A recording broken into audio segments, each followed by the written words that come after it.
She's an American beauty, an American psycho. She's an American beauty. Greetings, Inklings. This is Emily from Of Pages in Ink, and today I will be doing my book talk on The Elite by Kira Cass. I gave this book a 4 out of 5 stars on my Goodreads review, and it is the second book in the Selection series. So if you haven't read this book, or the Selection series in general, like the first book, The Selection, it is about a girl named America Singer who lives 300 years in the future in the United States, but it's called the Kingdom of Illea then. And there is this like competition that they do whenever the crown prince comes of age. They collect 35 girls to become the future princess and marry the prince. And in the selection, America is actually not really, she doesn't really decide. Like, her mom is all on her about applying for it, and then her boyfriend tells her that she should do it, and that, you know, she's probably not going to get picked, but she should do it to appease her mom. And so she's like, yeah, sure, I'll do it, and ends up getting selected and also gets dumped. Fun. That could be a spoiler. I don't know. I don't think so. Pretty sure it said somewhere. Anyway, so in The Elite, the second book, those 35 girls that were picked are down to 6 girls, and those 6 girls are America, Elise, Celeste, Natalie, and Chris. Wait, Chris. And there's one more, Marley. And America, at the end of the selection, decides that she doesn't want to stay for her family anymore, because before she was staying just so her family would get compensation for her not being there and it being in the selection, and they would get even more when she became part of the elite, which is the top 6, and the other 35 leave. And so she decides that she actually wants to stay for herself and decide if being a princess is something that she wants to do, as well as to be with Maxon, or if she wants to return home and go back to being with her boyfriend or ex-boyfriend and then possible boyfriend Aspen. And as she's trying to decide, she keeps asking for more time and more time and more time, and things happen, and she's constantly going back and forth between Aspen and Maxon, and she doesn't know who she wants to be with more, or who would be better, or if she even wants to be a princess, even if she loves Maxon. And it's kind of really kind of pushing her away from the people she cares most about, or at least the one, Maxon. And she's just doesn't know what she wants to do. And that is the non-spoilery summary part of the video. So if you decide that you don't care and you want to keep watching, there are spoilers. And if you don't care, sure, okay, stay. I don't mind. But if you don't want to hear spoilers, then you should probably go. Okay, so I'm going to give you 3 seconds. Okay. So my thoughts on this book. I love the idea of these books. I love the plot of them. I do not love the love triangle. It's like a metronome. She's like, Aspen, Maxon, Aspen, Maxon, Aspen, Maxon. It's like, pick one, stick to them. Because she's always like, he's the one, he's the best, I've made my decision. She turns around like in the next chapter and she's like, no, he's the safe one, I love him, and there's too much obviously Maxon and Aspen. And I'm just sitting here like, pick one. And there's this whole conversation where Aspen's trying to kind of talk her out of being with Maxon, because he's saying that he's keeping things from her and that he's not always telling her the truth. And I'm sitting here like, what about you? Huh?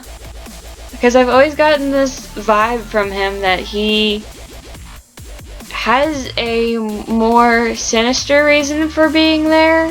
There's actually not much to base this on, except, you know, her ex kind of randomly shows up at the castle in the selection, and you're just kind of sitting there like, why you here?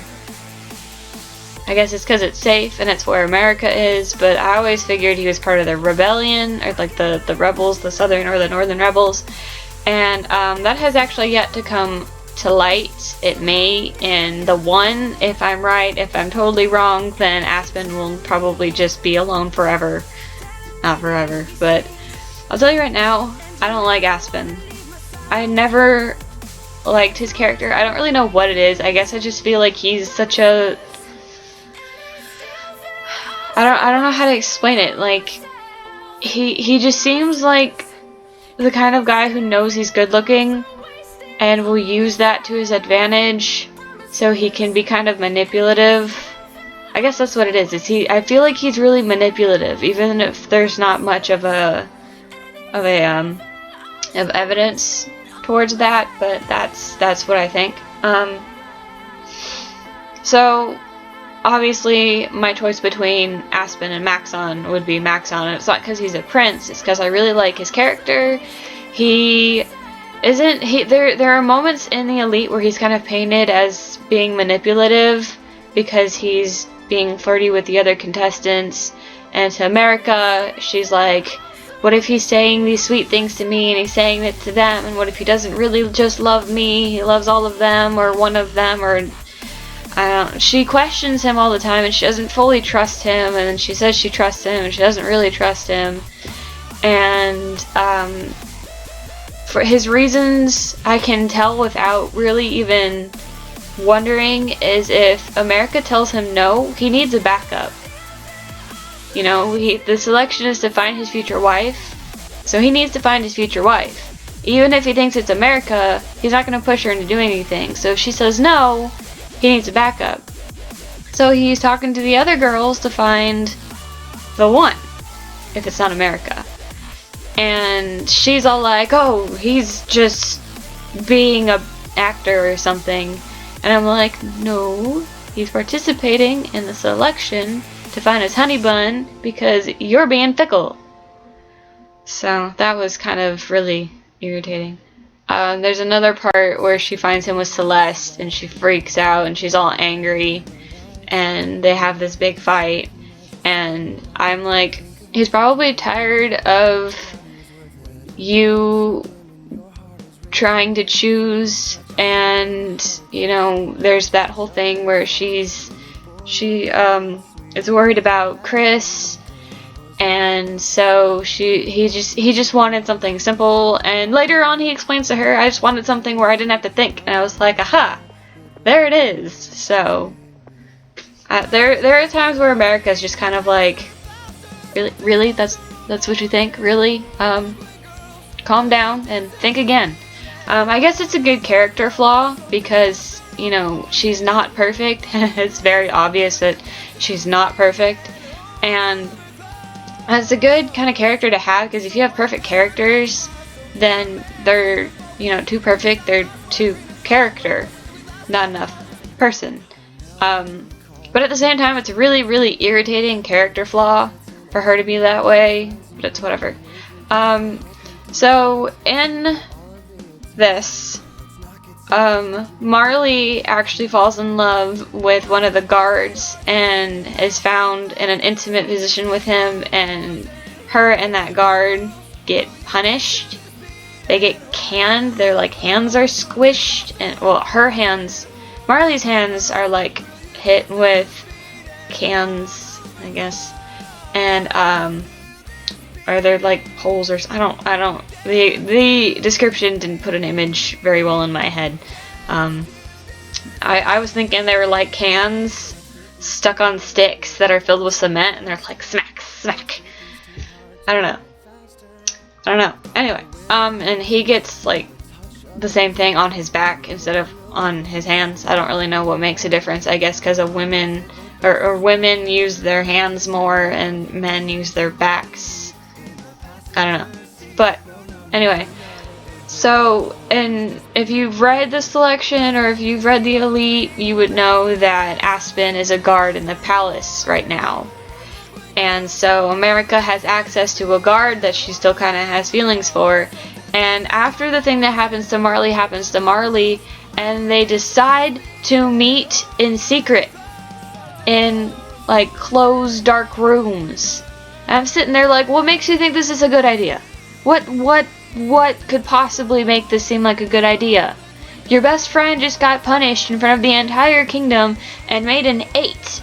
And you're sitting in that dark room with a guard that nobody knows is Aspen except for you.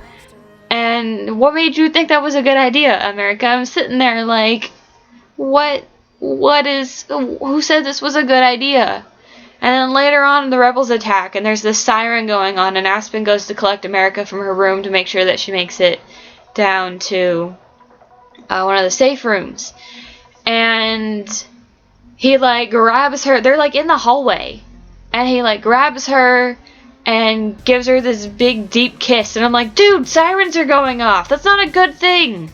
Why are you making out with her in the hallway when there are probably startled maids that'll run by and like, ooh, a daughter, or not a daughter, but a girl in the selection is making out with a guard. Like, what? I don't understand.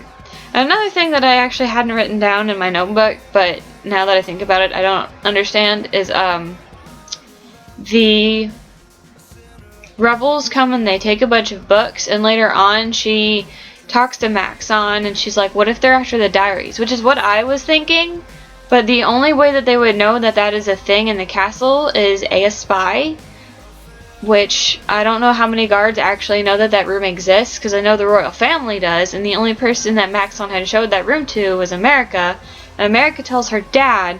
So is her dad a rebel? Or did somebody overhear? Or is Aspen actually a rebel and he found the room somehow? Because I don't think she tells him about it until later, much later. I don't know. Another thing that's kind of weird is America runs from the rebels and hides up in this tree, and a rebel runs by her and curtsies.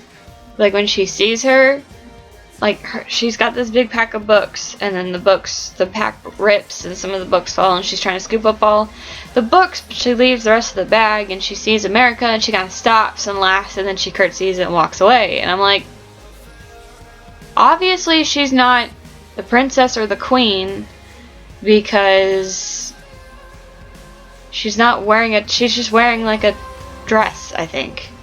So it's not like she's doing anything royal, or I don't know. Let's close up. La la la la la la la. Da da da. Oh. At the end, when she's really mad at Maxon and she's trying to come up with her project idea, and she like takes the journal and she makes a proposition to end the case system or chase system or whatever it's called. That was a good idea. At the same time, I felt like she could have had a better one. I don't know what it would be. I'm pretty sure I would have come up with something based on all the stuff that she, like the Aspen had this idea to have like a case swap system where people of the higher case could work as like a 6 or a 7 or a 5. I don't know which specifically. Anyway, but the top ones would trade places with the bottom ones, so they can kind of get a feel for what they put their servants through, and what they, how badly it is. One of the things that I actually had thought that maybe she could do is, maybe give a chance for, lowercase or uppercase, or I don't really know how this would work out money-wise, but maybe instead of having to pay based on your level or something, they could do it some other way and actually like, because her younger brother wants to be a scientist. He's not an artist. So what if he was given the chance to move a chase, whatever it's called, and become a scientist? Like, what if the people in certain cases that aren't, because each case is supposed to be having like a career option for them. So what if they are actually very, very talented in a certain skill, and they were given a chance somehow to move castes? Like, I feel like that would have been a much better idea, and it would allow her brother to pursue the career that he wants to. But no, she's too mad, and she decides, I want to get rid of the case, and I'm going to do this presentation. And at the same time that I'm kind of like, yes, that's a good idea, I'm like, what made you think that was a good idea? And I mean to say that, like, she could have held off on that until possibly she became princess and then threw that idea out there, because then she would kind of have some standing and power to actually petition that, instead of doing it while she's still in the selection, and it pretty much could ruin her chances. And she, at the time, doesn't actually care about that. She just kind of wants to get this idea out there, and maybe it would be successful, but most likely not. And she's like, oh, I'll probably get thrown out of the castle. And I'm like, you think? But I don't know how I really, because it's a good idea and it's something that should be done, but at the same time, it's like, it's not a good idea at the time. It's like there's a time and place for everything, and that time in that place is not the right one. Yeah. One of the ideas that I came up with, because Chris is talking about how her and Maxon kind of started to get along a little bit better, wink wink, she had made him a card after the thing with Marley because he was sad, and she used to make them for her friends, which is really weird because that's something 4th grade me would do. Maybe not like teenage me, but 4th grade me. I haven't made cards since 4th grade for, well, I've made, that's, never mind. Point is, it's kind of childish in my opinion, but it's also really sweet, and it makes Maxon kind of move a little toward Chris because he sees how thoughtful and generous she is, and how she could be his rock because he knows that she's devoted to him and she'll always be there, and he does kind of like her. So what I was thinking, because America's like, what in the world could I give him? And I'm like, woman, you sing, you play instruments, write him a song. Like, do you know how personal that can be? I think that's a great idea, and if Kira Cass doesn't write that in the one that she writes him a song, I'm gonna go ballistic. Like, Jem does it for Tessa in the Infernal Devices series. Like, write him a song. Yeah, so let me know what you think about that. I have one more thing. No, I don't. Just kidding. So that is the end of that book talk, that mess of a book talk, which I kind of hope you guys enjoy. And I do want to know what your opinions are on certain things, so I'm going to ask you some questions and put them down there, or hit me up on Tumblr. Up to you, really. But I want to know is, if you were in the selection, what gift would you give the prince, or in this case technically Maxon, but what would you give? What do you think you could do? If you play instruments, or you're musically inclined, maybe write a song, or would you write poetry, or make a card, or what would you do? I really want to know, like, what are your skills? What do you think you would do? And another one of my questions is, if you were in the selection and you had the opportunity to design like a philanthropy project where you could help out different case or chase or whatever, and like, what would you do? I'm really curious. So one final thing, obviously the one is what I'm currently reading, and that will be my next video. And as you can see, I'm kind of all nicely dressed up, and I actually have some glitter on my eyes, and I'm trying to look all nice and dressy. That'll be like 10 times more in my video for the one, so if you're looking to see me all dolled up, there you go. But you should still check in to see what I thought about this, because this is like, it's not the last book in the selection series, but it's like the last book in the first part of the selection series, because then we have the heir and the 2 other books. So yeah, I will see you guys next time, and have fun with whatever you're reading. Bye!